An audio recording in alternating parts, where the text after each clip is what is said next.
देखना आपको मन नहीं करेगा, तब आप नेगेटिव चीजें सोचना शुरू करना। देखो ये बहुत जरूरी बात है। मैं आपको हमेशा बोलता हूँ कि पॉजिटिव सोचो, पर नेगेटिव सोच का भी आप फायदा उठा सकते हो। और शायद आप ये जान गए होंगे कि मैं क्या बोलने जा रहा हूँ। आप अपने दिमाग को ट्रेड करो, उसे डराओ, उसे नेगेटिव बोलो कि अगर आपने ये याद नहीं किया तो क्या क्या खराब हो सकता है। वो टीचर फिर मुझे बोलेगा, फिर पूरी क्लास के सामने मेरी बेइज्जती होगी, फिर पेरेंट्स मुझे बोलेंगे और फिर घर पे मुझे सुनना पड़ेगा।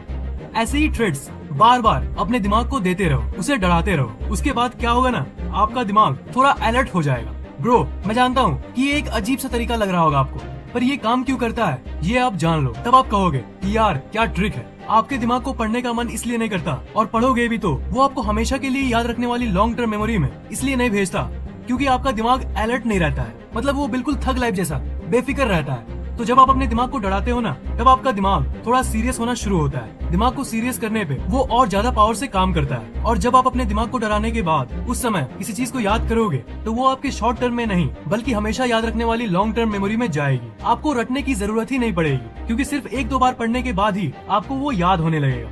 क्योंकि अब आपका दिमाग सीरियस स्टेट में है और फुल पावर के साथ काम कर रहा है। दिमाग में मोटिवेशन तभी रहती है जब उसके अंदर कोई इच्छा रहती है। दिमाग जब अलर्ट नहीं रहता, बिल्कुल थग लाइफ जैसा रहता है, बिल्कुल मस्त, तब उसे कोई फिक्र नहीं रहता। चाहे आप कितना भी तड़प रहे हो, चाहे आप कितना भी मार्क्स लाना चाहते हो। मान लो आपके पास पहले से ही 1 लाख करोड़ रुपए है बैंक में, तो क्या आप पढ़ाई करोगे?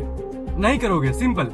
क्योंकि आपके पास इतने पैसे हैं और आप इतने मस्त रह रहे हो। पर वही अगर आपकी फाइनेंशियल हालत उतनी अच्छी नहीं है तो आप एक नहीं तो दूसरा तरीका निकाल ही लोगे। आज नहीं तो कल, कल नहीं तो 1 साल बाद, पर दिमाग को मोटिवेशन मिल ही जाएगी। वैसे ही जब आप पढ़ने को बैठते हो तब मन नहीं करता, तब आप नेगेटिव चीजें सोचते हो, तब दिमाग तिलमिला जाता है और तब आपका फोकस और कंसंट्रेशन पावर यानी आपकी एकाग्रता शक्ति बढ़ जाती है।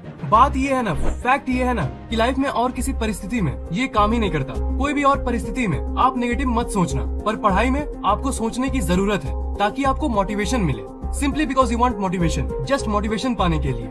ये नेगेटिव वाली ट्रिक सिर्फ पढ़ाई में ही काम करती है। आपको मैंने बोला कि आप नेगेटिव चीजें सोचना, पर देखो ये सब फेक होगा। असल में थोड़ी ना उस समय आपके पापा आपको डांट रहे होंगे, वो तो जस्ट आप सोच रहे हो और उस नेगेटिव सोच का आप फायदा उठा रहे हो। असल में कुछ नहीं हो रहा है, आप जस्ट अपने दिमाग का फायदा उठा रहे हो। एक फेक, एक बनावटी नकारात्मक सोच यानी नेगेटिव सोच के चलते आपके दिमाग के अंदर की हलचल होती है, आपके दिमाग के अंदर की हलचल बढ़ती है, जिसके चलते आपका दिमाग ज्यादा पावर से काम करने लगता है। अपने दिमाग का फायदा उठाने का इससे अच्छा तरीका और क्या हो सकता है मेरे भाई? सिंपल सी फैक्ट है, आपको रटने की जरूरत तभी ना पड़ेगी जब आप उसे जस्ट रटने के लिए रटते हो, मतलब आप उसे जस्ट कैजुअली रटते हो। पर जब आप दिमाग को डराओगे तब उसे आपका दिमाग रटता नहीं है और कम देर तक याद रखने वाली शॉर्ट टर्म मेमोरी में नहीं भेजता। उस समय असली पढ़ाई होती है, क्योंकि आपका दिमाग उसे आपके लॉन्ग टर्म मेमोरी यानी बहुत ज्यादा देर तक याद होने वाली मेमोरी